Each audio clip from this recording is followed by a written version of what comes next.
everyone, welcome to the number one home service podcast in the world for millionaires that are doing over $1 million and you're in the home service industry. This podcast is for you. And today on the docket, we're talking about when everyone wants a raise and no one deserves one. So kind of a little bit of leadership, I'm going to guess. Also probably the fact, like, I went through this at my first location, and that is I could not afford to pay anyone more.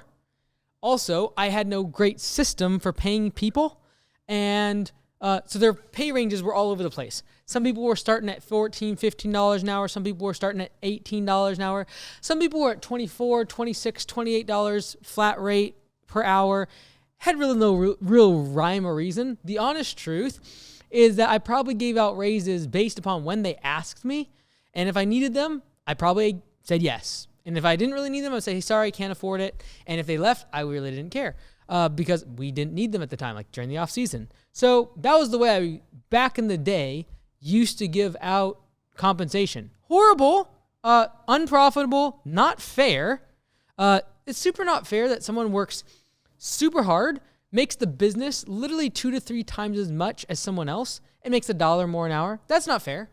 And so as I realized that, that's when the creation of pay for performance, or P for P, was created, was in that realization. So as of today, my current CPA at homeservicecpa.com is Brad, and he was actually one of the people that asked for a raise and fully deserved one, but I did not have the money. And I remember leaving that one-on-one, and I went straight into the office, and I told my then office manager, Liz, I said, we are switching to P for P, and if half the team leaves, I don't care, because it's not fair that I say yes to some people and no to others that are asking for a raise.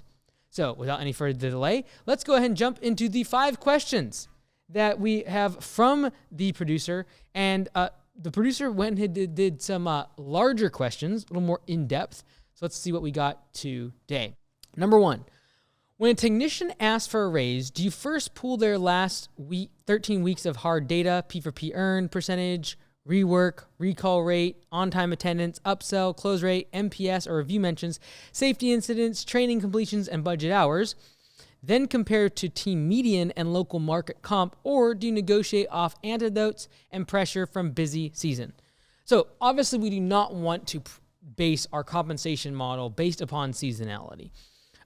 Or like we give raises when we get busier. I am guilty of that in the past prior to pay for performance. It is absolutely a great idea when you're doing one-on-ones to bring data with you.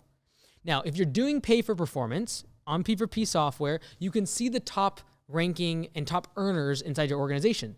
I would print that off before all my one-on-ones and show it to each person. Because whenever someone says, I want to make more money, I just point them to the 3 or 4 people that are making the most money and say, here's why they're making that kind of money. And they pack their lunch. They make sure they fuel up at the end of the day. They make sure they're in and out of the shop within 5 minutes in the morning. They look at their job notes and their estimate video the night before. These are things that I can actually now use as ammunition to help lower performers make more money, so hit their goal, and make them a higher performer in the organization, thereby achieving the business's goals. And so that's the beautiful thing about P4P is that both the business and the employee both meet their goals. The employee makes more money and the business makes more money. And so this is a great point though, and that is when you're doing one-on-ones, bring the data. Not just the top performers on pay for performance, but also what their efficiency score is. Look at several jobs, and again, this doesn't take maybe 5 to 10 minutes before a one-on-one to prepare. Look at the last few weeks of one-time jobs or recurring routes where they did really good and when they did really bad.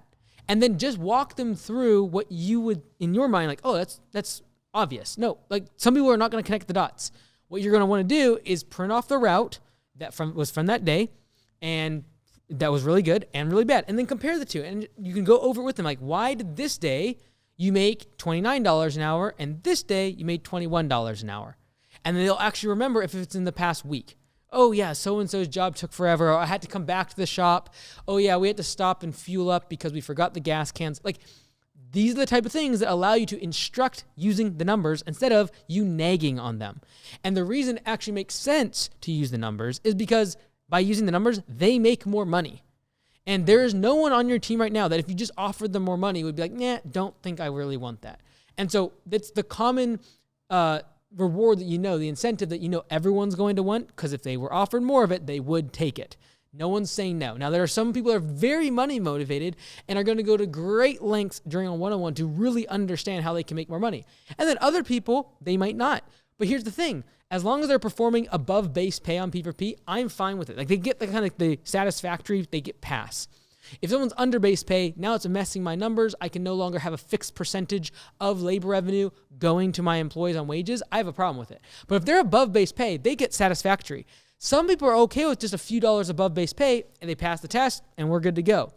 Other people, that's not enough for them. They are hungry. I want to learn how to make $5 more per hour. And then you use your top leaderboard to incentivize them and instruct them on how they can improve their performance and make more money. By looking at the top performing one-time jobs and recurring routes on their past week of work, you're able to really laser in on specific instances that they can improve on.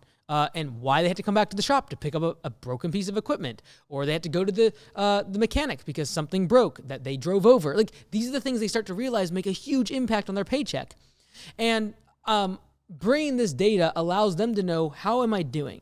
One of the biggest things I think that employees want to know is, how am I doing at this job? And one of the ways that we as employers show how well someone is doing is we pay them more. That's what a raise traditionally is. Like, hey, I want more money, or I'm going to give you more money. It's basically saying you're doing good at your job, and then if you say no, you don't get a raise, you're basically saying you're not doing good enough to warrant an increase in pay. You can change all of that by just having numbers tell the story for you. Even if you don't do P4P, have numbers that prove who's doing the best job on the team. When it comes to production, management, you might tie to other things like close ratio, revenue growth, profitability, etc.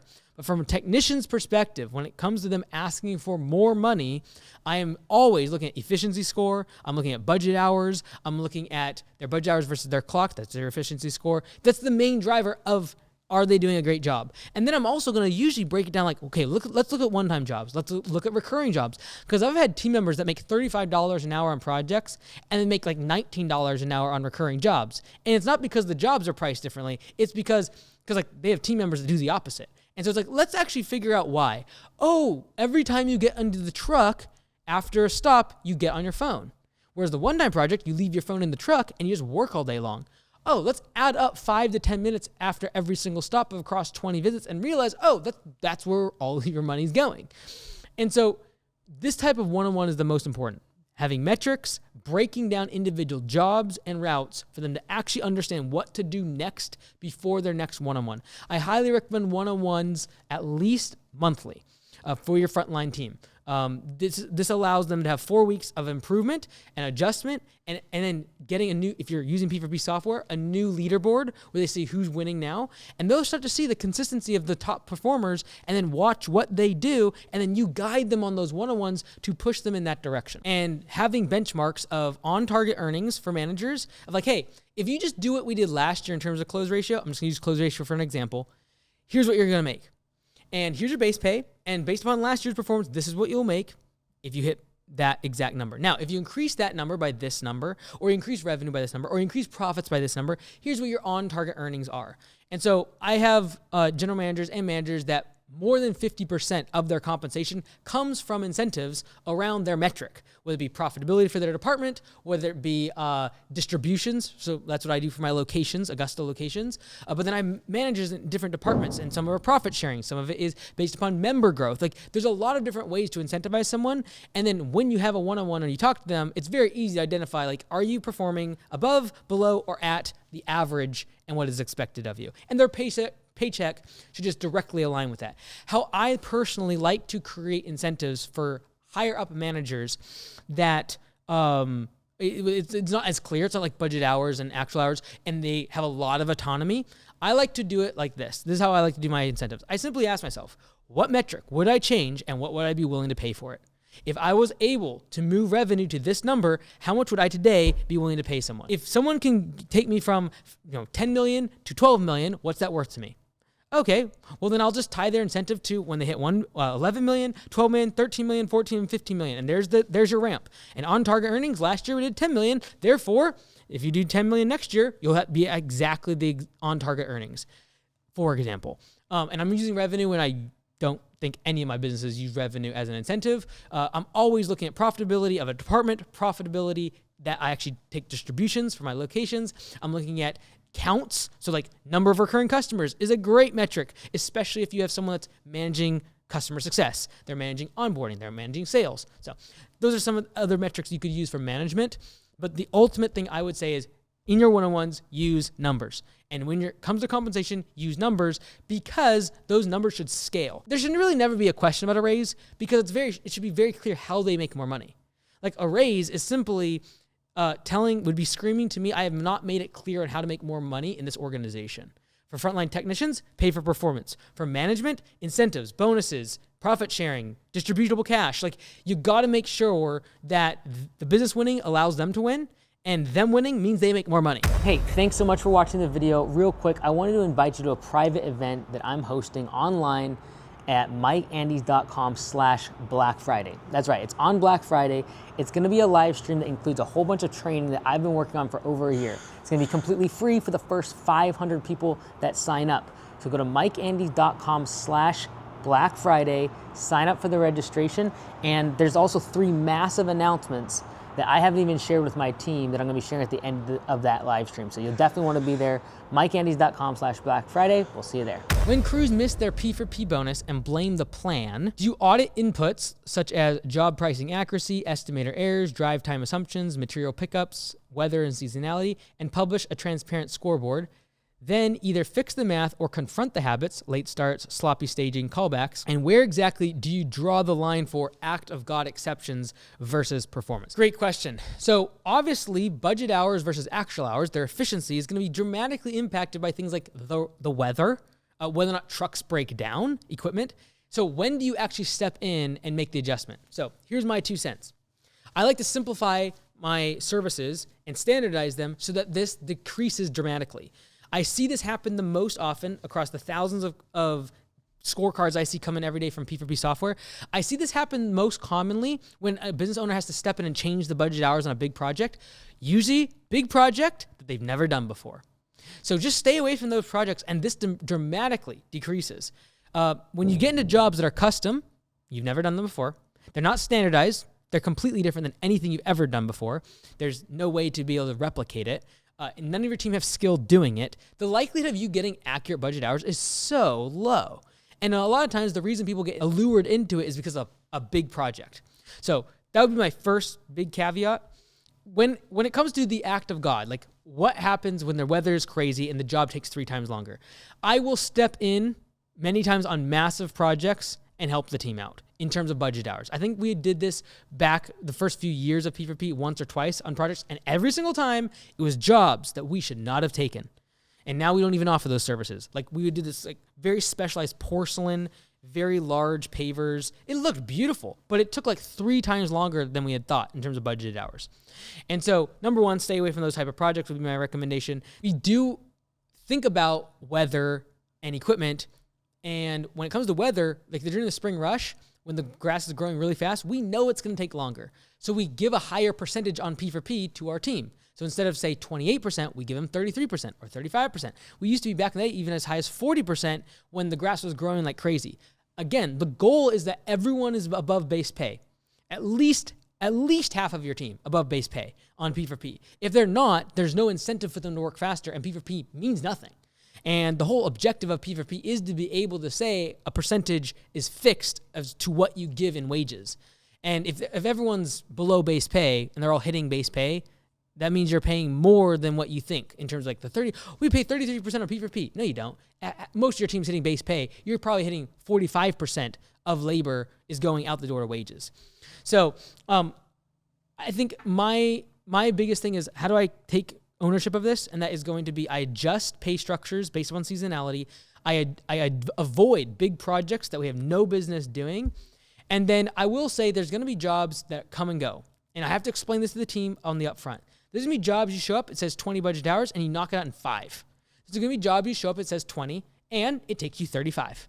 It's going to happen. That's why I'm so bullish on everyone's got to be above base pay, Because as long as that's the case, they're going to realize that there's going to be times they win and there's going to be times they lose. And you educate them with open book management as to how the business does the same thing. There's months that are really good. There's months that are skinny. And you say, hey, the whole objective of P4P is that you guys get a win when the business is winning. And when you crush budget hours, you win. But the same thing is true when all of a sudden, like the weather changes, that the business is not winning. And therefore, the team's not going to win as much on P4P in that scenario. Back before P4P, when it was hourly, we'd have crews just staying out in jobs forever when the weather was bad. Now it's like, hey guys, let's get this done. And like, we aren't going to make above base pay. Let's move on. Let's get past this job and move on to the next one. It inspires the culture of like, hey guys, we all know the weather's bad or a truck broke down. We're not going to make P4P on this job. Let's get it behind us. Make sure the customer's happy. And let's make sure we can at least get a good review. And then things like positive reviews and referrals is where they can make some extra money for that job. That's where we start to push them. But yeah, I'd say 1 out of 20 projects especially are going to go a little south. And then what we really incentivize or encourage is listening to your team when it comes to price increases. They know which jobs need to go higher. They know which type of services it's very difficult to hit above base pay on P4P. So you listen to them. So when we would do a price increase, before we do it across the board, we just ask the entire team, all right, what are the top 10 customers you know right off the rip on your mowing route? You just can never hit budget hours. And they would fire them off because they know now that they're getting paid based on budget hours, they know the jobs that are underbid. And they'll just tell you, and you can just literally take their word for it because they would not tell you otherwise if they were making a bunch of money on these jobs. And especially when you have 10, 15, 20 people, they're like, oh yeah, these are the 10 people that are way underbid. We can never hit budget hours because the slope of the lawn or because the driveway or because the access or the gates, whatever it might be, and you raise prices. So when our team consistently was telling us that budget hours were off on a specific service or customer, we would adjust prices. Number 3, how much of your raises in the past 12 months were peacekeeping bribes to stop noise or resignation versus tied to a written skill band or promotion rubric? And if more than 25 to 30% were ad hoc, how are you accounting for the permanent payroll inflation that didn't move productivity per labor hour or gross margin? Here's the thing. Until you have performance-based pay, you are giving raises based upon bribing people to not leave. That's the bottom line. Until you run the business based upon the metrics, you are simply at the mercy of team members staying and staying happy. And therefore, when they're not happy, you give them more money. And because of that, you have team members with all those different sorts of compensation. There's no system for it. It becomes very unfair, and you don't open up your books because of it. So I could not do open book management without pay for performance. I cannot do open book management without profit sharing. That's why you need all 3, P4P, open book management, and profit sharing.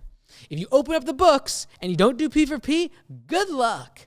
Because all of a sudden now people are going to start doing some math and realizing that they're only getting paid 50 cents more than the person that is been around for a long time. Or they'll make up random reasons like, I show up more on time, or I do different types of services, or I'm more skilled, I have more experience. Like, you don't want that. It's like, it's based upon your production. It's based on how much you bring to this business, and you get a cut of it. That's P4P for the technicians. Same thing with managers. I don't want a manager coming to me and asking for more money. I want them to have a very clear path as to how they make more money.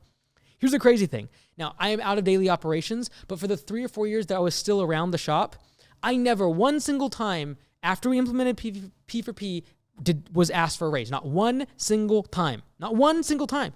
And the reason is because if someone did, they just know I would look at the scoreboard and I would look at the highest performers and I'd start going over all the things they're doing that the person in front of me is not. And so the same thing is true, whether it be P4P, profit sharing, percentages on commissions for salespeople. You got to make sure the numbers are achievable and that it's very clear as to how they make more money. Otherwise, you will have people asking you for more money. And I don't want it to be where a bonus is making up like 5% or 3% or 6% of their paycheck. I want it to be meaningful. And in my opinion, unless it's more than 10, 15, 20% of their paycheck, it doesn't move the needle. I saw a owner in the chats we have at Augusta for multi-unit operators, and he's looking for a sales-oriented GM that's trying to scale very quickly. And in the base pay was like, I think like $60,000 or $70,000, and then it was like 25% of profit sharing. And then the problem with that is if you're in sales and growth mode and you're trying to grow a location really fast, you probably won't see any profit sharing for like a year, maybe a year and a half. And so it's going to be very, very hard to convince someone to join at base pay with this incentive of like 25% profit sharing, which is very good if they stay for 5 years. But the likelihood of them staying the first year and a half when there's not profit, very low.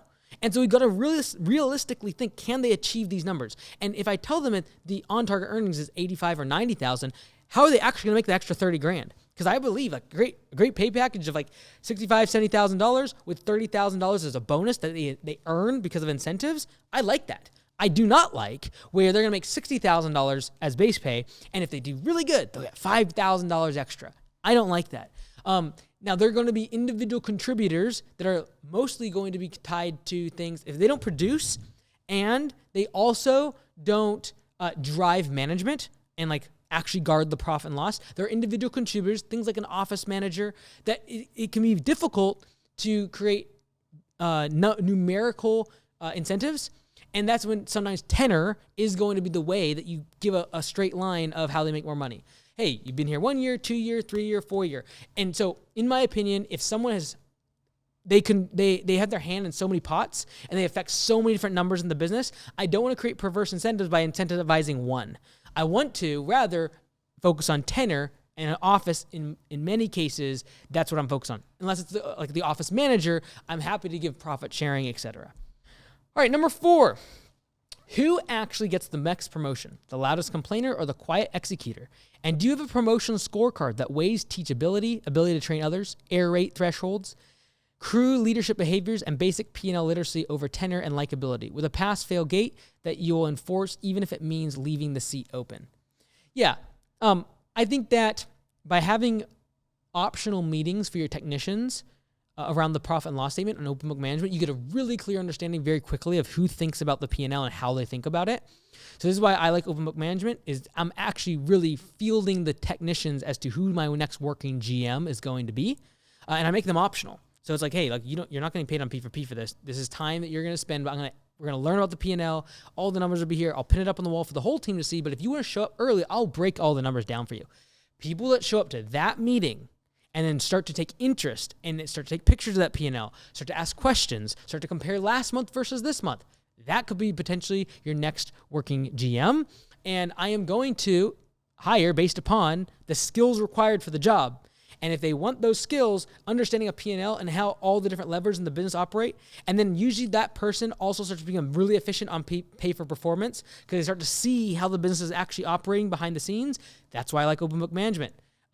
I want to be able to see the top performer, and the top performer is many times the one that has the information, open book management, and the compensation, P4P, of an owner. So if they have the compensation and the information of an owner via P4P and open book management, I get to determine who's going to be the best manager, quote, owner of this business once I'm gone. Number 5, has your pay structure flattened the incentive gradient?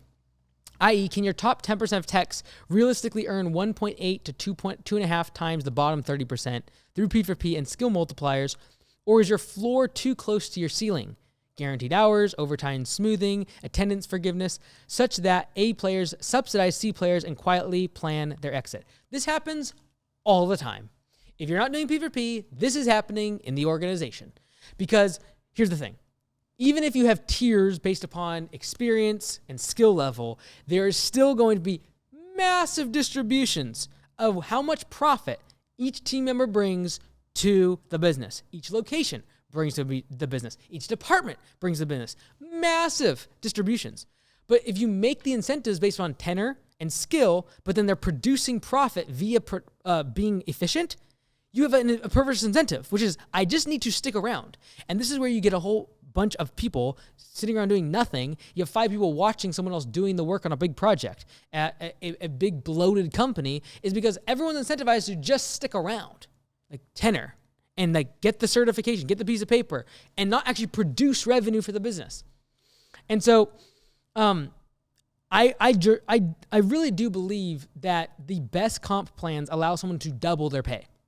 So I'm just going to say it out loud. The best compensation plans allow someone to double their pay if they perform at a high degree. Now, don't make it where it's literally impossible. Ask yourself, what would it be like this? If someone ever came to me for a raise, this is what I say. Okay, great. I will give you exactly what you're asking for, and here's what you'll have to hit to do it. That's what I would do every single time. And then how much they're asking for would just simply correspond with how reasonable is they're going to hit that goal. If someone came to me tomorrow and said, I want $1 million per year, I said, fantastic. We can make you a road to $1 million. You're going to have to produce all of these things. And that would be very, very difficult. However, I'm never going to say, I almost never say no to someone's raise once they're above technician, because I'm simply just going to say, hey, I'm not going to give you the money. I'm going to let you earn it, and I'm going to give you a path to doing so. That ramp might be way off in the distance and very, very difficult if they're asking for something unreasonable. But I'm most of the time asking myself, from a management perspective, how do I cover basic living necessities and then give them a massive ramp for their career? So as they gain more skills, gain more knowledge, gain more authority with the team, and more experience, they can make a lot more money.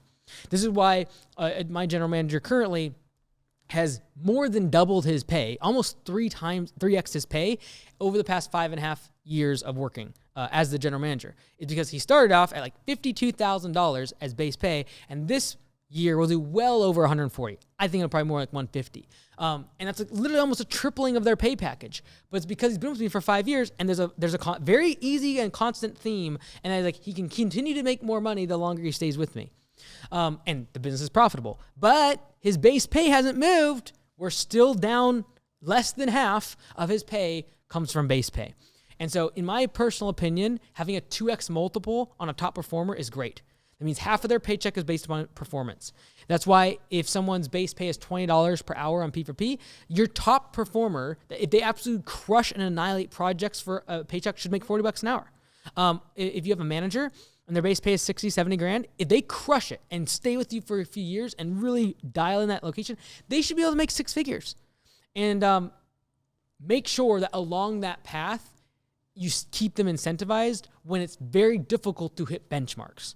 So if you're doing it based on profitability for a manager, make sure that if you're also expecting them to grow revenue in the first few years, you incentivize the revenue growth and swap it to profit sharing once it goes into profit mode.